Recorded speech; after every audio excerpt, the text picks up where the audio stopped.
Good evening, everyone, and welcome to Four Lads Rangers Friday Night Live. I'm delighted to be joined by everyone. Andy Stewart and Rob Fawcett, our new podcaster, is with us. Andy, good evening, mate. How are you? I'm good, mate. Happy to be at the end of the working week. Premier League starting back, so lots of football to watch. And hopefully Rangers don't ruin my weekend tomorrow. Yeah, who is it tonight? Liverpool, Bournemouth, is it? Yep, yeah, it's kicking off shortly. I think it's too far away now. I think Sky had early coverage for it, but not should be too far away now. Nice. We'll be finished by 8 o'clock kickoff. We'll be finished by then, Rob. Absolutely, mate. Welcome to the podcast. Interesting couple of days for you to make your debut on and add some sense after midweek. Well, I don't know about much sense, but certainly it's great to be part of the pod. Thank you very much for having me, and looking forward to it. To be honest, hopefully, as Andrew said, Rangers don't win this weekend, and if they do, there's a hell of a lot more problems that we're going to have to talk about in the future. See, if Rangers lose this weekend, I'm going to give up. I seriously mean it. I remember Kenny saying to me, "Start a pod, mate. It'll be great fun. The podcast will be brilliant. Four Lads will be a great pod. Do it." Aye. We've not had anything positive to talk about since we started, but let's change all that. So a big day today, as per usual in Rangers land. Russell Martin's press conference that ruffled some feathers, I must admit. Let's have a delve into that just a minute. But big news, I think, Euro squad changes have been announced. Mikey Moore and Tello Asgard are in. Out is going Jefte, which we know why and we'll cover, as well as Oscar Cortez. Rob, Mikey Moore and Tello Asgard coming in, suppose not a biggest surprise. Jefte going out, we know that he's leaving the football club now, and that will be confirmed over the next couple of days. Is not a surprise. Oscar Cortez, maybe not a surprise really, but it doesn't speak volumes for a guy that we bought for 4 million. We've added 3 wingers in, and is now finds himself out of the Euro squad. I think it signifies where his Rangers career's heading, really, doesn't it? It's the fact that he's been removed from the squad. You've not seen much game time, especially in some of the games where we've maybe needed a bit of extra creativity. I feel sorry for him because before the injury, he did look as if he had something about him. But since he's come back in, that's two managers since he's recovered from injury that haven't seen enough to start him or have trust in him. So the removal is just the next nail in his Rangers career coffin, I think, and sure the club will probably be looking to see if there's any way that they can get him offloaded or even get some of the money that we've outlaid back for him. But it's going to be difficult. Who's going to take the chance on a young boy that's been out injured for so long and has not had much game time recently? So it looks like we might be stuck with him, and Alloa would be a great chance for him to come in and show if he can do anything. But whether he'll start, because you've got Mikey Moore, we've been waiting to turn 18 to make sure that he can get into the team. And I think the registration is still ongoing with FIFA, UEFA, or whoever was holding it up. So at least he's now of age. Oh yeah, I think we had to wait, given how the SFA governing bodies have dealt with this. Rangers got it all done very quickly. I reported on that just more or less when it was done. We were waiting on governing bodies. Andy, it is not a good sign for Oscar Cortez not to be in this European squad. I don't know if it's a massive surprise, really, but I don't know if this is another warning shot across his brow of where he is and where he really needs to be in relation to his Rangers career, because he's just signed for £4 million and his whole year last year wasn't exactly swimming. Barry had a bit of a pop at him in the press conferences, and now he finds himself out the Euro squad. Yeah, we react to this and we make a break to his Rangers career. If he is thinking to this that is the final nail in his coffin, and he's thinking about it all wrong, because from there, that's just everything that can go wrong will go wrong for him. He just needs to try and do his best to work hard every day in training, and when he is given these chances in domestic competitions, that he does his best to make a mark in the games he plays. If he wants to be involved later down the line or at all at this club, because that's a big step in the kind of camp of moving him away from the club with this decision. Is it surprising? Not particularly, because of the lack of game time and the options that are available. I mean, some of his wording, Russell Martin's wording on Cortez's performance during pre-season, you can maybe say is a bit surprising because he was quite happy with what he's seen of him throughout pre-season, but that hasn't translated into a lot of game time in the league openers or in the European qualifying round since.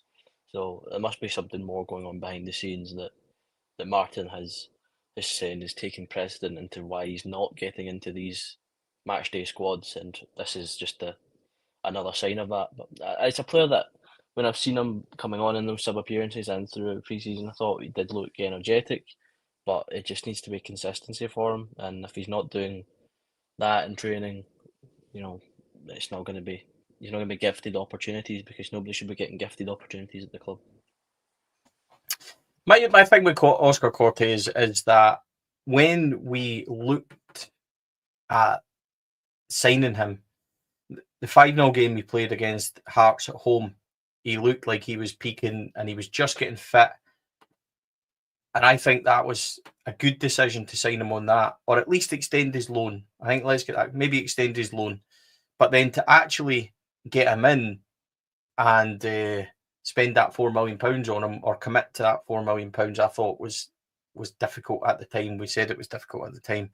But it's done now. It's a shot across him. But more news today from the press conference. Cyril Dessers is fine and well. Tomorrow will come too soon for him. Rob, this is why this guy upsets me. Now, Kenny had a pop at me a couple of weeks ago, and it was quite funny because we were on the pod together doing the European game.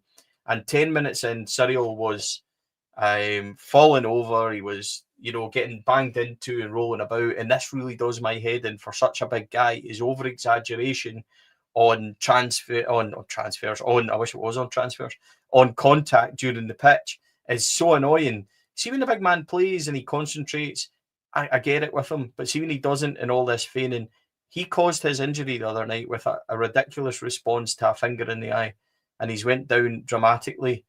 I'm glad he's okay because I do not want to get stuck with him for another year being unavailable. I thought at the time that it was going to be a bad one, but he is fine. He is back. It doesn't really swap my desire that we need a 9 before the end of the season, but it's at least big news end of the transfer window. Jeez, Stevie, I'm all over the place. Before the end of the transfer window, it doesn't really sort that. But if he was to get a big injury, it might have held things back. No, absolutely, you're right. It's the one thing that I really don't like about Dessers. He's shown that you can be strong on occasion, and that's what you want for your centre forward. You don't want them going down at the slightest contact, because if they don't get that free kick, you lose possession and you turn the ball over. I thought he was going to be out for a lot longer than just missing the game at the weekend. But regardless of injury status, the 9 is where we really need some quality. I'm not convinced that Dessers should ever be your main striker. I think he's a great squad option. He will contribute goals, but when you've got chances that you must score in a tight game, he's not really a striker that you can rely on. I'm yet to be convinced that Danilo's going to be the same. Not going to be the same as Dessers, where he'll miss the odd chance, and I think he's struggled a little bit. But again, I'll cut him a bit more slack because he's coming back from injury. The one we really want to see is Igaman. He's obviously been out injured. He's been late back from training from pre-season, so he's a bit behind. We really need to see him tomorrow to see how he's going to fit within this Martin style and system, because ultimately he's one of the players that I thought would be a real game changer for this season. And if you get him, it just means that we need to sign somebody of a similar quality and get rid of one of Dessers or Danilo, and then you've at least got options up in that 9 position. Yeah, completely fair. I think we're all looking forward to seeing Igaman in the 9. That's what we had spoke about for a while, Andy. But on the other team news today, he said, thankfully, Tilo Asgard is back. Mikey Moore is in the squad, as well as Max Aarons. Hamza also in the squad, so that's quite strong. They're all going to get game time, or we'll see how much game time Russell Martin said today. That was his first question in the press conferences. The other that followed we will come to in a wee minute. But it's certainly good to see. Listen, regardless of what we think of Cyril, him being out for 6 to 9 months with a bad ACL, as we were all worried about, would be pretty disastrous, especially if we are And I don't mean to sound funny. If we're looking to lump him on before the end of the transfer window, which we might very well be doing, waiting for bids or whatever, him being injured wasn't going to help us, and we need another 9. We absolutely need another 9, in my opinion. So that team news tomorrow is at least good. And yes, it's Alloa, but we're in no right to be confident or overconfident going into any game. So we need these guys. Definitely. I think also it's one of those where it gives him more headaches and having players back. But I think you need to make those assessments on and how they're going to fit in sooner rather than later, because you don't want to be having to throw people in for their first games. And it's similar to the way we threw Hamza in the deep end in an Old Firm, and he swam and didn't sink. But it is those games that you can really think of the Leon King against Liverpool. When you're thrown in, you're just not there. It can absolutely ruin you. Tello, I'd really like to see play, but is that going to coincide with not giving Dowell his chance in his natural position, like he likes to talk about? Or we're not giving Kieran his chance in his natural position. I don't know where the heck that's going to go, but because you've got those players in the midfield, I think like Cameron, when he came on in games, in the started games, I don't think he's did too much wrong. Nico, by all accounts, Russell's happy with his reaction to the dropping. Dio seems to at times be undroppable. It's interesting because again, that's this conundrum where you do have an extra body in there with real quality, as Martin tells you. So it's about implementing it into. I mean, it's slightly different, obviously, when it's, and again, no disrespect at all, because we absolutely have no right to be saying anything of such, but it is Alloa. It would be slightly different to when we'll line up on the Bruges first leg, and that's again no disrespect, but he said it himself. Teams will look different game to game. There's not a set 11, and players will come in and out of the team. So seeing how he gels it together tomorrow will be an interesting one in terms of minutes and legs, and it's obviously not going to be a full rotated 11, and players that have played already will need to continue to keep working on their game. So yeah, it should be a good mixture, hopefully. I don't think we're in any position to rotate anyone. Yes, you could make a couple of changes, Rob, but I wouldn't be going in full force to change many, that's for sure. But he went on to discuss. He was asked about potential signings. In particular, he was asked on Nobel Mendy. But first, he was asked about Jefte.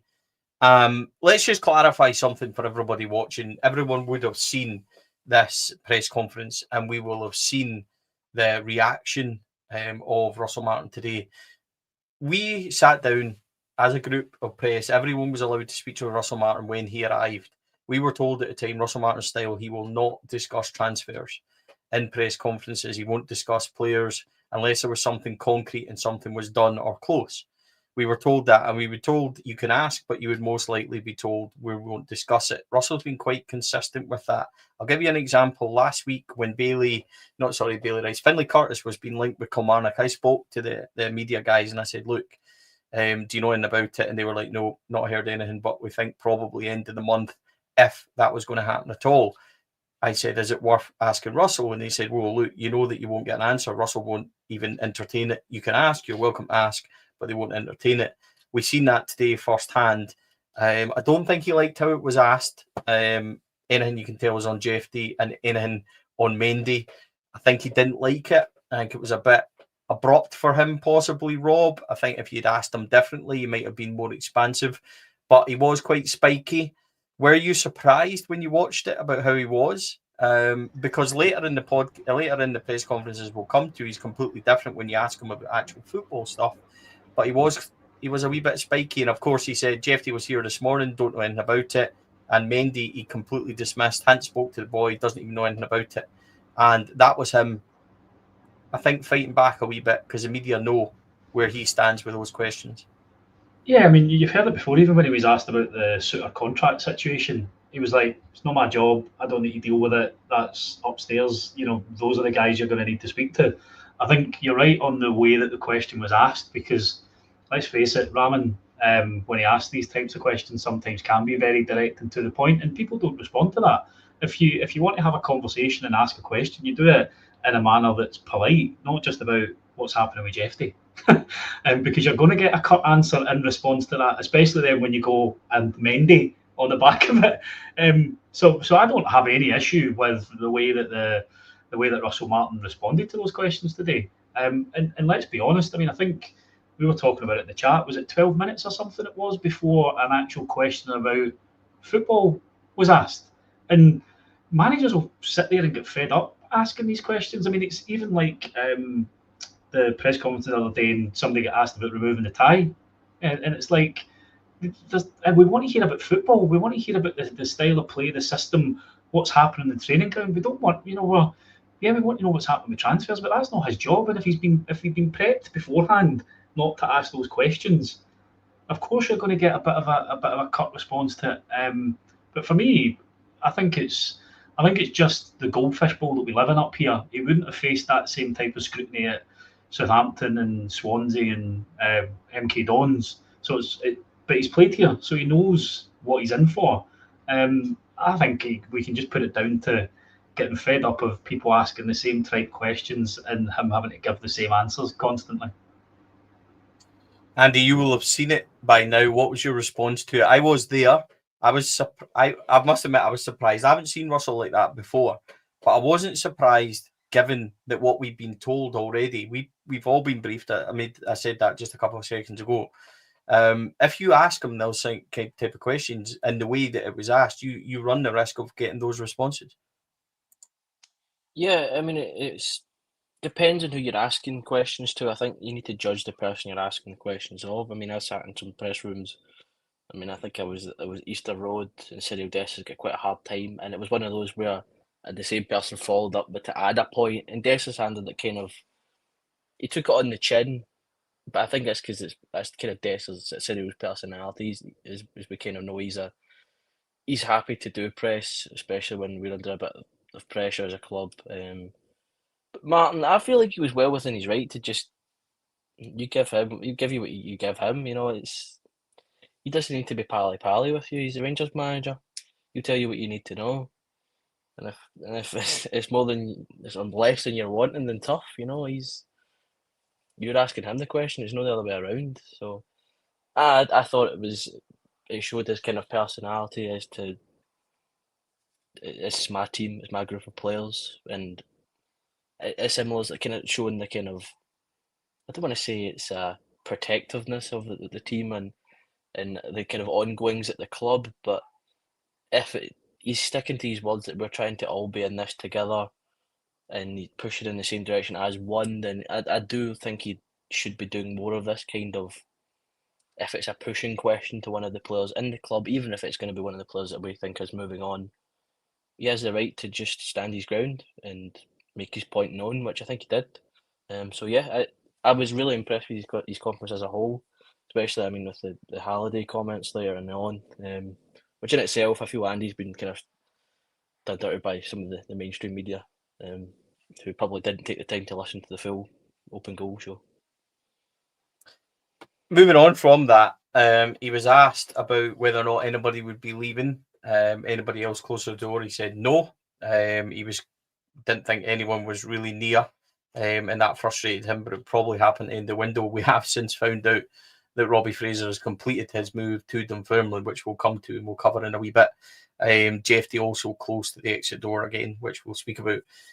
He went on to press conference. I asked him a couple of things members had asked to ask, and a lot of comments during the week on our shows since. Ask him about how or what he thought of the game in reference to the defeat, but the overall victory over Pilsen. Rob, and he did answer that. He spoke quite in depth. He said he was surprised at the level of, or not surprised. He said that the amount they attacked and the amount he left up front was different. I then went on to ask him again something that people wanted me to ask him on the amount of chances the opposition had created against us. And he spoke about a bit in depth about that as well, Rob, about, you know, the analysts went over a lot. Half of the chances are shots outside the box that aren't dangerous. But in the games in Europe, especially Panathinaikos and Pilsen, they had done things that they weren't expecting because they were so far behind in the ties. Did you feel like that was glossing over maybe the Motherwell game, etc., or the chances that Dundee perhaps had, or do you just think it was a kind of, not a generic answer as such, but him trying to answer it as honestly as he could? I think he was trying to just defend his position a little bit with the type of chances that we were conceding. We'd obviously had a bit of a kind of comment back and forth in the chat, and to be honest, it's the number of shots on goal can be a misleading stat. It's the big chances that are created that's the real thing that you need to worry about. And I think from a fan's point of view, that's what we're worried about. We used to lambast Clement when he came out after a game, and we'd talk about having 24 shots on goal, but the eye test showed you that none of them were really high quality chances. The big thing that is concerning, you look at that Pilsen game, what they had 8 in that game during the week. And if they had any better finishers, it could have been a hell of a lot closer than it was in the end. And I think that's the thing that's concerning from a fan's point of view just now, is that there's obviously an element of us creating our own mistakes because we don't hold the ball well enough. We're too loose with it, and we kind of gift the opposition possession pretty high up the pitch. So it's a combination of both, but I think he's still trying to set the expectation that it's early days. We did get through both ties, which is fantastic and a great positive. But the number of quality chances that we gave up in both games, even the game at Ibrox against Panathinaikos, there was a few chances there that had they had a better finisher, could have put in real trouble. I think the only thing that would have concerned me is the expectation that they did something different in their home legs, because ultimately, if you're behind in a tie, surely you would expect that team to come out and have a right go at you and set up accordingly. So, having thought about the comments and since he's made them, and that's the thing that worries me. If you're behind in a tie to get through and it's a knockout, of course, if you go away from home, you're going to expect that other team to put the pressure on and put bodies forward to try and put the pressure on you. So it's looking at, I guess it's looking for the evidence that he's going to be able to adjust his system or style to take into account that when we have games like that. And if we go in with a 2-0 lead at Bruges, going over to Bruges, we're going to expect the exact same thing. So I think it's probably a little bit of a defence for him around the shots and the number of shots, without wanting to maybe admit that he's a bit worried about how many good chances some of these teams have had. Andy, he also went on in the press conference to say that they have been working on several things quite a lot this week to do a low block. He kind of played that down a wee bit. I don't think he wanted to really say that we expect Alloa to completely be in a low block tomorrow. I think he didn't want to say that. And then he also spoke about the chances. He says we've worked a lot on what we can do to stop that, and we've spoke to the players and things about that. That's what you want him to say, I suppose. That's what you want him here. But the proof is going to be in the pudding, because although, believe it or not, I expect Alloa will be slightly more expansive than Dundee, and I don't think should be a surprise, because I don't think Dundee came out until a set piece in the slightest, but they played it perfectly from their viewpoint, arguably. But looking ahead of tomorrow, I think Alloa will still play one up front, still sit in, which they should do when you look at how Rangers have coped with that. But those things at least gave me some sense of relief that we at least have worked on those things.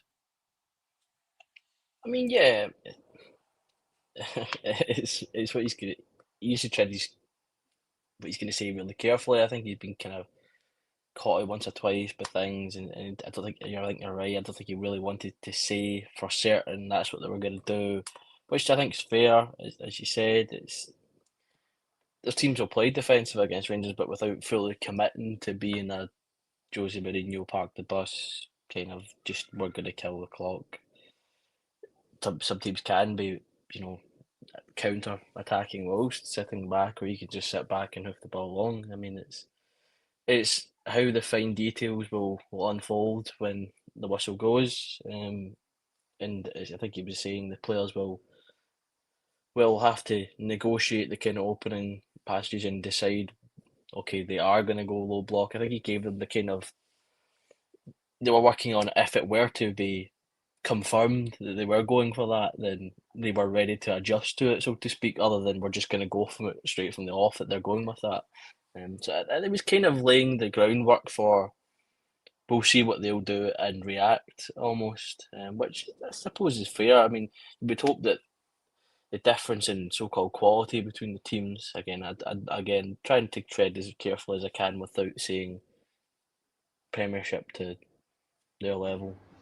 You know, it's being kind almost, but it's quality should overcome this. I mean, it shouldn't be something that is otherworldly in our thinking. The talent on the park for us should get us through this tie. Yeah, I think the other point is we've got to be a hell of a lot better if we want to, make sure that we win this game. We cannot be as lax as we have been with the ball. We cannot be as stagnant up front as we have been. We keep talking about this kind of getting knocked about the back of the pitch and defenders looking for options. Sometimes there's no movement in front of them. The players just standing next to the opposition defender. If there is no movement, there is no option for a forward ball at that point. So we're then stuck playing the ball between defenders. So the players really need to start to put into what's been practiced on the training pitch. And if they have been playing to beat a low block, I'm hoping we'll be seeing a hell of a lot more movement within the team and passing being on point, because that's one of the biggest things against Pilsen that we struggled with, was continually just turning over that bloody football and giving it to them. We do that to Alloa. Doesn't matter what league you're in. You continue to do that, you're going to get punished eventually. Yeah, I think that's totally fair. I think we need to move the ball quicker.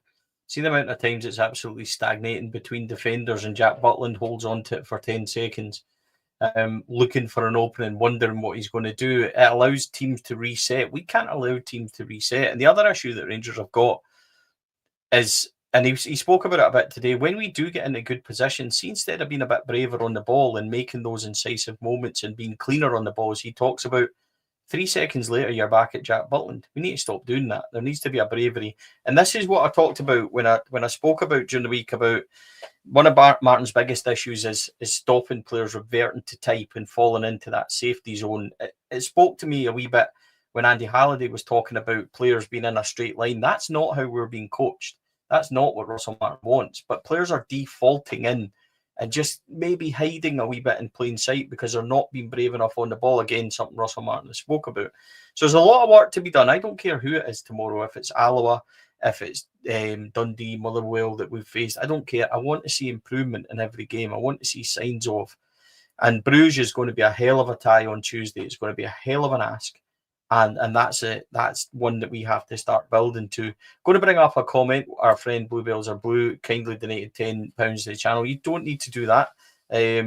We will pick up as many comments as we can. But in his opinion, Martin could not have a worse presser given the pressure he's under fan-wise today, patronising the media, defensive, and at that very least, utterly naive on the stats, at worst, straight up lying. Okay. Rob, your thoughts on that? No, it's all right. Just pass it straight away. That was a masterful stroke there, Stevie. Thank you very much. I think everybody's entitled to their opinion. I don't see it that way at all. To be honest, I think a lot of the comments that we jump on simply because the guy's name's Russell Martin.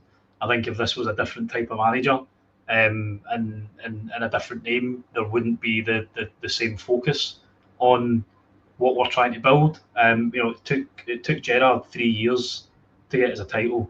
It took him time. There was some horrendous results along that way. Now, back to your point, Stevie, we still got to see signs of improvement on the pitch, because ultimately we cannot continue to drop points in the league. We cannot continue to give up the amount of chances that we've got, and it's up to the players to implement the style that Martin wants them to do, or he's going to need to learn that actually he's maybe going to have to tweak it a little bit. I don't think he would be straight up lying. I don't get that from him. You've met him, Stevie, so you'll be in a better position to kind of see what he's like one-on-one and the type of vibe he gives you. But I can understand him getting his back up about the stats, because 100 shots on goal in 6 games sounds terrible.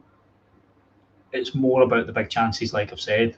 We used to lambast Clement for coming out and saying we had so many shots on goal, but half of them never went anywhere, and we laughed at him when he would come up with that as a defence. So I think it's very unfair sometimes to then criticise another manager using the same stats. But it's the big chances that we need to worry about, I think. Hopefully that was a political enough answer not to annoy anybody. Well, I'm just going to pass it straight to Andy now to take his turn in answering it. So, Andy, your thoughts? And Russell, I trust.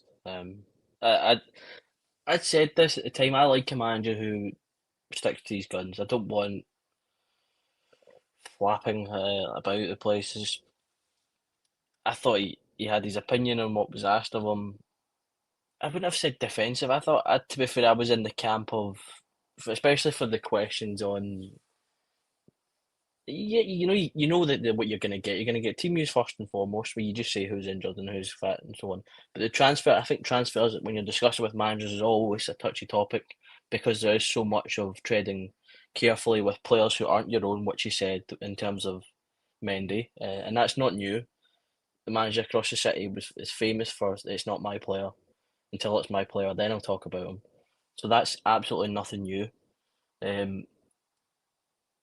I can understand that again, it's as you said, the number of shots and the whole big chances. I'm in the same boat there.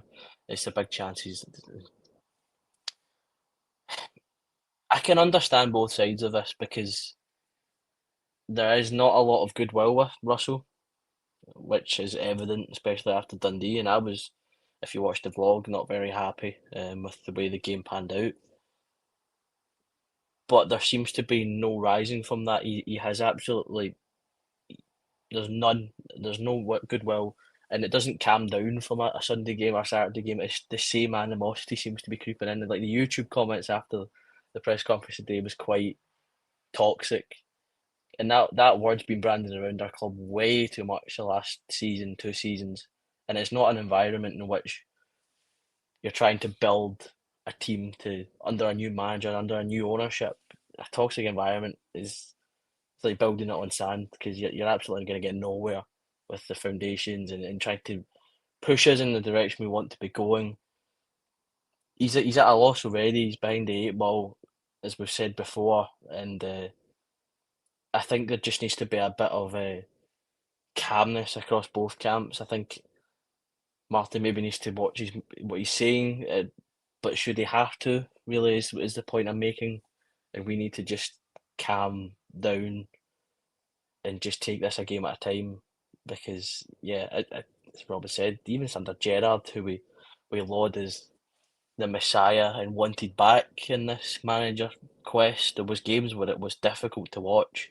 January's onwards, the collapse, questioning is he going to get us to the 55? Do we look elsewhere?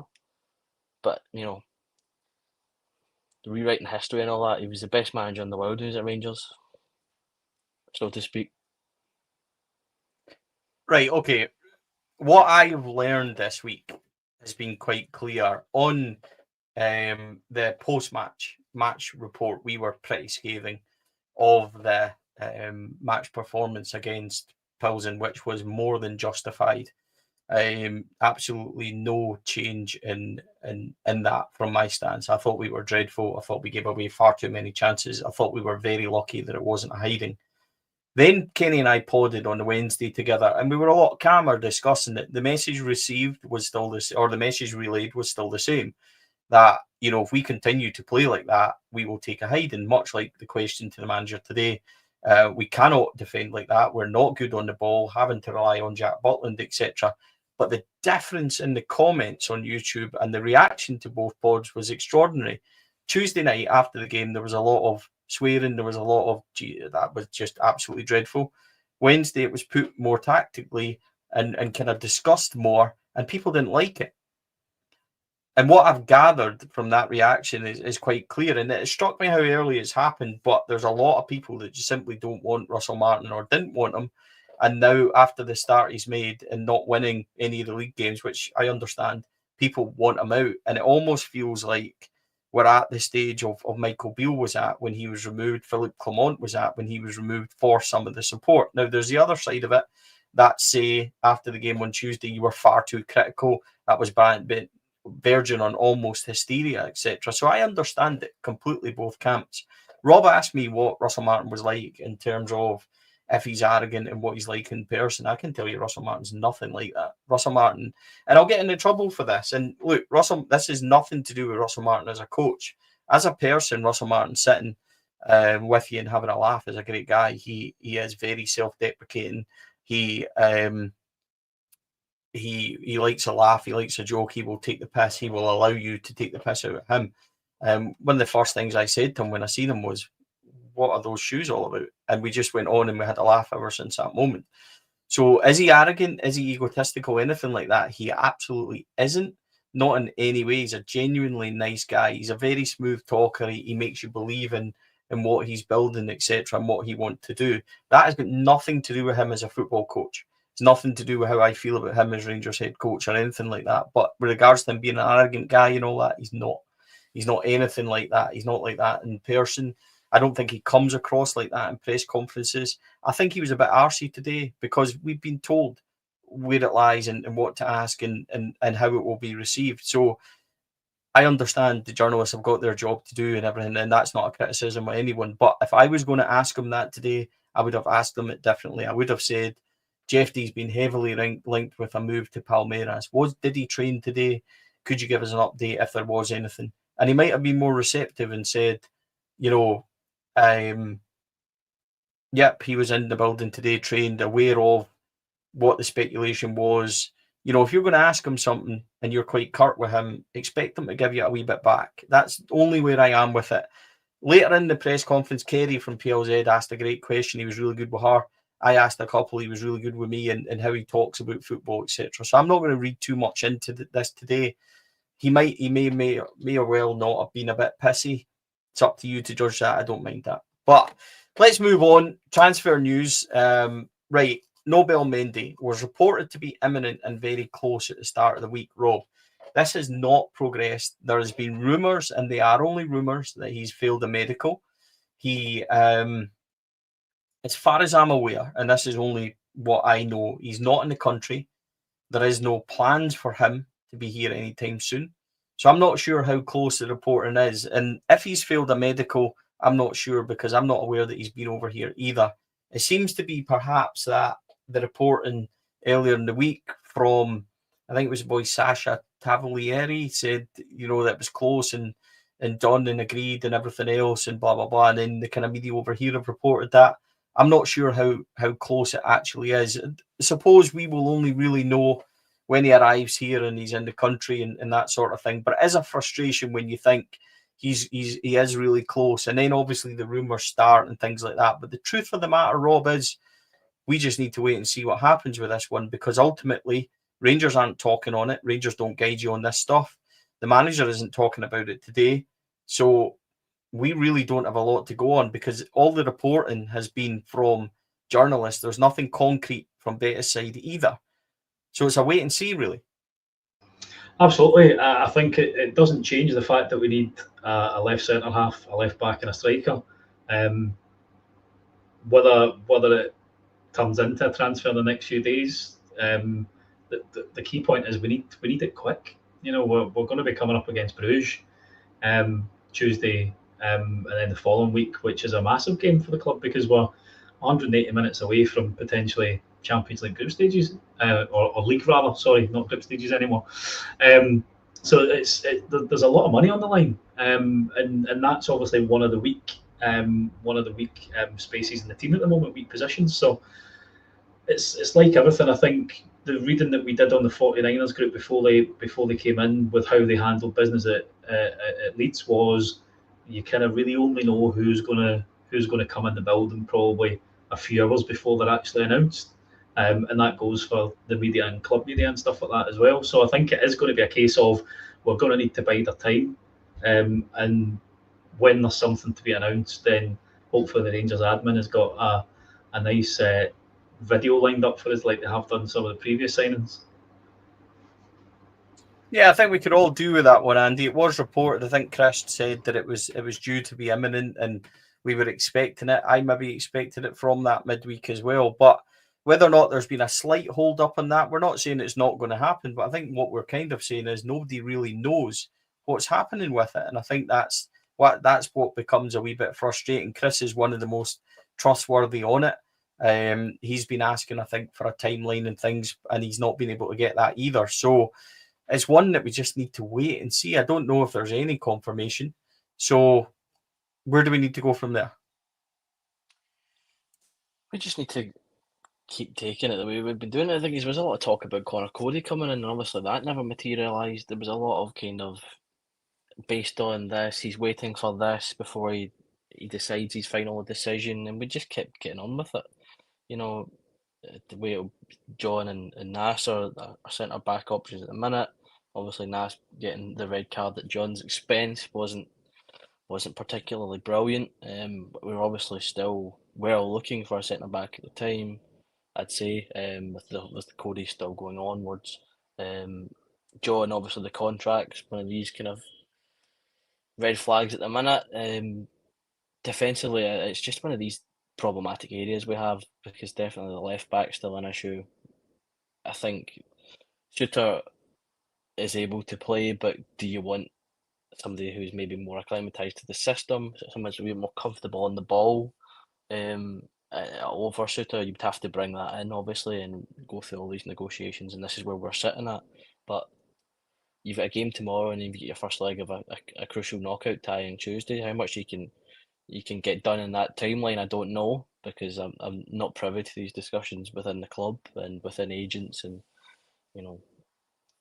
that's just the business of football nowadays. Could traction pick up again over the next few days, and it's positive? Who knows? Or is this going to be dead in the water like Cody, who's now plying his trade in Wales? So time will tell, definitely.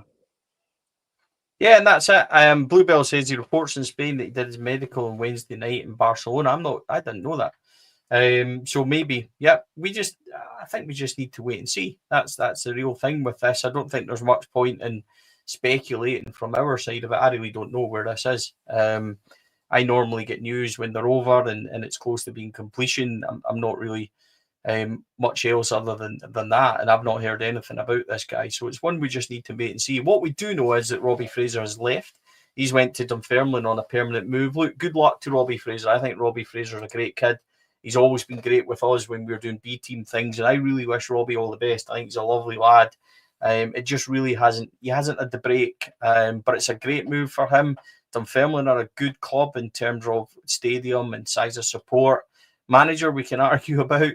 Maybe there won't be much arguing, but it's a good move for him. Mason Munn's there as a goalkeeper as well, Rob.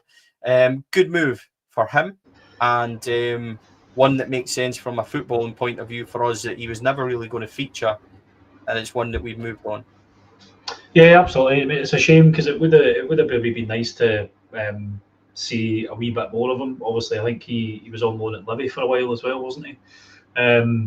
But Dunfermline at that age, you've got to be playing regular football, and he wasn't going to get that at Ibrox, and it's obviously just bad timing with the rumours about Jefte. Obviously, Ridvan pretends to be away. He might have been in for a start tomorrow against Alloa to give him some game time. But at that age, you've got two choices: you sit on the bench and sit as part of a squad and don't play much, or you leave and you go and get first team football. And I think it's good that he's taken the decision to go in search of football, and just wish him all the best, because, as you say, he's done nothing wrong from a Rangers career perspective. He just never made the grade, and sadly Jefte, Ridvan and others before him had got the jersey before him. Yeah, Ridvan's situation remains the same. No bids received for him. I don't know if he's walking to Besiktas, Andy, but it does potentially leave us with an issue, because Robbie's gone. Jefte, we now know, is not in the European squad, probably won't be in the squad tomorrow. What we do know is Palmeiras and Rangers are discussing a potential £6 million deal with sell-ons and add-ons, reported by Chris Jack at Rangers Review this morning. That seems to have been held up and reported elsewhere. That is one to watch over the weekend. But if he's not in the squad, Robbie's not in the squad, Ridvan is nowhere to be seen, unless there's a complete reversal on what we've seen from his involvement so far. Rangers desperately need a left back and go into that European game against Bruges facing Max Aarons as our left back, which we know he isn't comfortable there and has already played against Bruges as well at right back and didn't, and was, I'm not going to say he didn't look good, but he was troubled because Bruges are a good side and they do attack, and we saw their goals actually last week in that tie, and they were against Servette where they were kind of swooping on the loose balls from the centre back and running through, etc. So,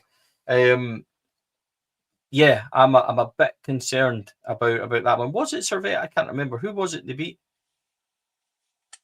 I think Servette does ring a bell. I'm trying to remember. Yeah, that. I thought it was Servette as well. Yeah, I didn't know if I was wrong there because they were 2-1 down at a time, and then the centre back, the left centre side, the defender played a ball to his left full back, and it got cut all open by the right wing forward, and he dribbled in and then scored.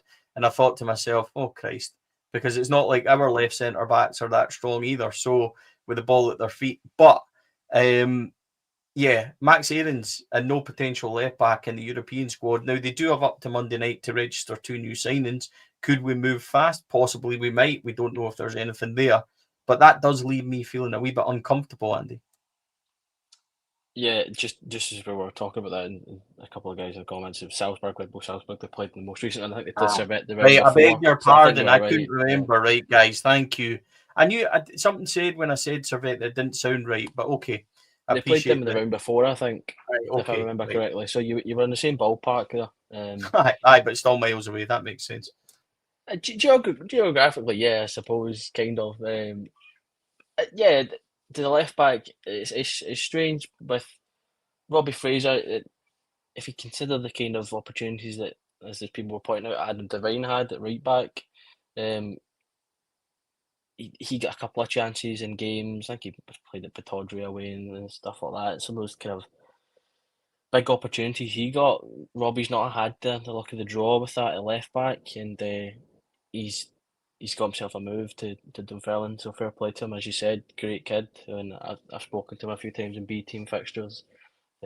Similar to a close pal of mine, Aaron Lyle, who left the academy and went to Morton, and he's now at Ross County, I believe. So, it's just about getting consistent game time for these young lads. Obviously, notoriously, we aren't a brilliant, club for internal promotional success for youth talents.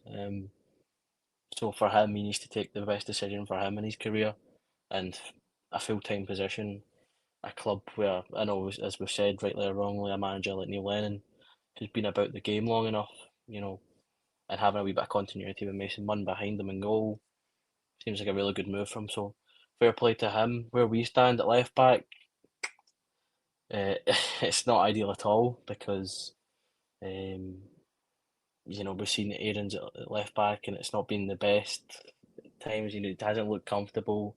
It makes us look quite one-dimensional when your opposition's just able to know that's who it's going to be. There is no roulette of who's going to be put into the draw, who's going to be put into this position. There's no competition.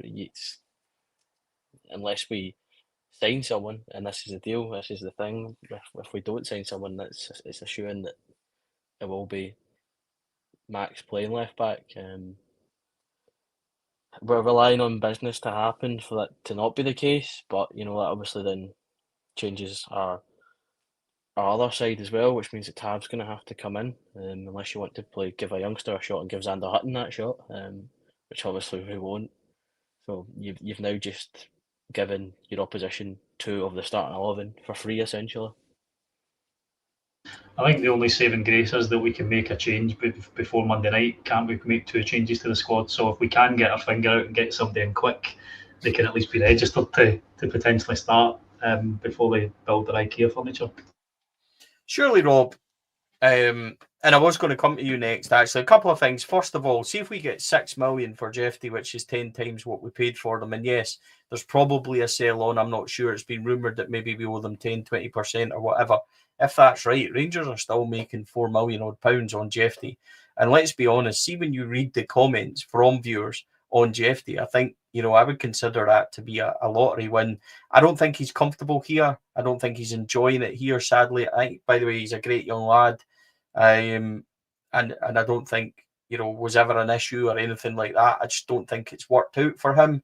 He's got the pace, he's got the power, but he's never really done anything numbers-wise, assisting goals or anything like that. I think he only had 1 or 2 last year.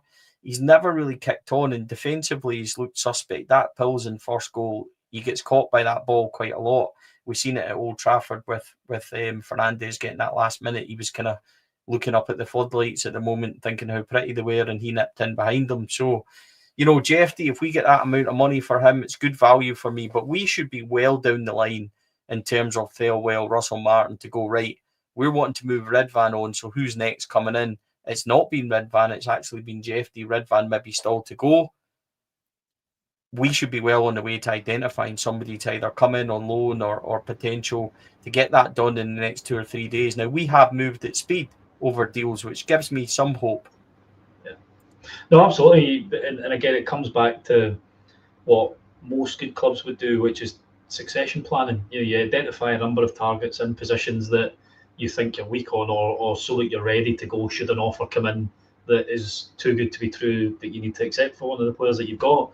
So it'll be interesting to see what happens over the weekend, because realistically you're going to have to be announced probably Monday afternoon at the latest, by the time they go through everything and then get to know the squad and teammates to be in with a chance of starting. The only positive I will say is the Ant-Man signing, where I maybe wasn't expecting him to start in the game, but Martin threw him straight in, which was great. But it was because he'd played so often. I think was it 5 pre-season games he'd had up until that point with Go Ahead Eagles.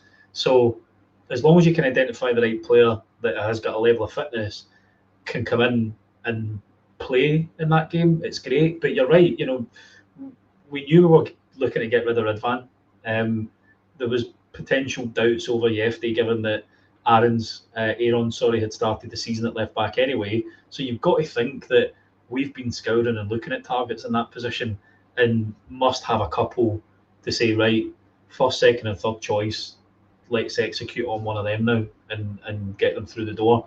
As you say, the only thing that gives me a bit of hope is the fact that some of the deals they have moved fairly quickly and got them over the line, and they've been in the squad and been able to play straight away. So yeah, we can only hold our fingers, cross our fingers. But to me, left back is now much more important than a left centre half, because at least we've still got Suter, Jigga, and hopefully we'll see Fernandes tomorrow, and we'll probably touch on that in a wee bit just to see what he's going to be like. But if Jefte does go and can't play, I dread to see Aaron's at left back again, because it wasn't pretty in the games that he's played there. So we really need to get a bit of quality and a bit of natural balance on that side. Otherwise, he's going to continue to cut in, and Bruges will just close and smother that. Yeah, but it's certainly better than that suggestion from Bluebell. That's for sure, of Dowell at left back. Jeez.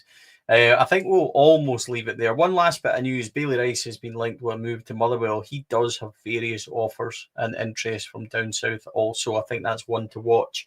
Bailey Rice out on loan, I think for me is imperative. I would be willing to let that happen in terms of Bailey Rice, because I think Bailey Rice needs a game time. Bailey Rice is a fantastic footballer on the ball, amazing pass kind of trajectory and where he plays it, and he can fizz that ball about. But I've also seen him get caught and be a bit lackadaisical at times because he hasn't had much game time. And I'm not a Bailey Rice expert, folks, so it's not a critical thing of him, but I just think more game time will maybe bring that out on him. And it's certainly one to look forward to anyway. He has been linked with Motherwell. He has got offers and things are happening with regards to potential down south moves for Bailey Rice. We just need to wait and see. I still think there's a lot of business to be done at Ibrox over the next couple of weeks, folks. But for tonight, I think we'll leave it there. 55 minutes almost. Gave you an hour over time. We don't want to bore you any further. Thousands of you watching. If you are watching, please, folks, like and subscribe on YouTube. That's really important to us. Helps us immensely. We're fast closing in on 10,000 subs. I think we're already just underneath 9,300 subs. Before I go as well, I have one match ticket donated by one of our members called Chris Docherty is a season ticket holder. He's it's his wee one's birthday tomorrow, has sent over a ticket. So if anyone wants that for tomorrow, please get in contact with us, 4ladsasadream@gmail.com. If you're a regular going, maybe can't afford to go tomorrow or whatever, and you fancy going, we have that ticket courtesy of Chris. It is free for anyone who'd like to go. Drop us an email. I'll send you over the code and you can have that. And that's courtesy of Chris Docherty, which we really appreciate. Folks, honestly, it's been a tremendous week on Four Lads. The amount of people that are viewing shows, we now regularly get 10,000 watching from replays, watching live, listening to our shows, and we absolutely love that support. Rob, thank you. Fantastic debut for you on this Friday night. We can find you on Jersnet on Sunday night as well, and you're also going to be a regular. Fitted quite nicely into the group chat, I must say. Thank you. It's been great to be a part of it. And Dougie, who's part of the Four Lads stable, is the reason that I got into this. He convinced me to do it, but I thoroughly enjoy it and talking about the club I love. So thank you for having me. It's been a pleasure. No, much appreciated, mate. Thoroughly enjoyed it. Thank you, Bluebells, who's gifted 5 Four Lads of the Dream podcast memberships as well. Andy, always a pleasure, mate. Thank you. Cheers. Yeah, I'm gonna go and cry into my pillow as I get found out that it wasn't Servette that they played and that was Pilsen. So that's absolutely ruined my evening. I'm gonna actually struggle to watch a Liverpool game as it's really taken out of me. But yeah, the point apart from that was on par with where Rangers have been in the last week. So yeah, thanks for our usual joyous Rangers content, Stevie. Look, do you know what? We do our best. I think if you want to become a podcast member, that's what I will say. You can for as little as 99p a month. The support of guys like Bluebells. And by the way, see if you become a member, you can watch Bluebells on Four Lads. And yes, mate, the pod has disclosed your secret identity. That's for sure. Chris was on and was a guest of us and will be in the future soon as well again. Folks, thanks for joining us. Huge thanks to our sponsors, Rhino Express, Clydeview Joinery, Affluent Offshore Solutions, CSD Air Conditioning, and our partners, Black Rooster and Art of Gold. For members, go and get your predictions in for the Black Rooster competition tomorrow as well. Chance to win some free Black Rooster grub. We have had no winners so far. I don't think we've had one score prediction right, but no goal scorer. So it has been difficult so far, but let's hope we can start giving out some free scran from Black Rooster because we're really looking forward to working with them and giving away some free stuff during the season. So please go and do that. If you're a member, you can just hit up the YouTube membership channel and you'll see all that there, as well as extra content like Mark Haitley interview, like interview with Jeff Holmes on his book, etc. as well, and also Rob's First to Favourites with David Herdwood went live this week also, and you can listen to Rob's opinion on his first and favourites and promptly disagree, just like Chris, who didn't think Andy Gorham was the best Rangers goalie, which was interesting and caused some debate also. But it's all about opinions, and that's what we love here on this channel. Thanks, folks, for all your support. Have a wonderful Friday. Enjoy the Liverpool game if that's what you're going to watch. Great to have the EPL back. And also have a wonderful game. We'll be back tomorrow with a matchday vlog, myself and Derek from Ibrox Stadium. And then we'll see you all again on Monday. Have a lovely weekend, folks. Really appreciate all your support. Take care. Catch you all again soon. Bye.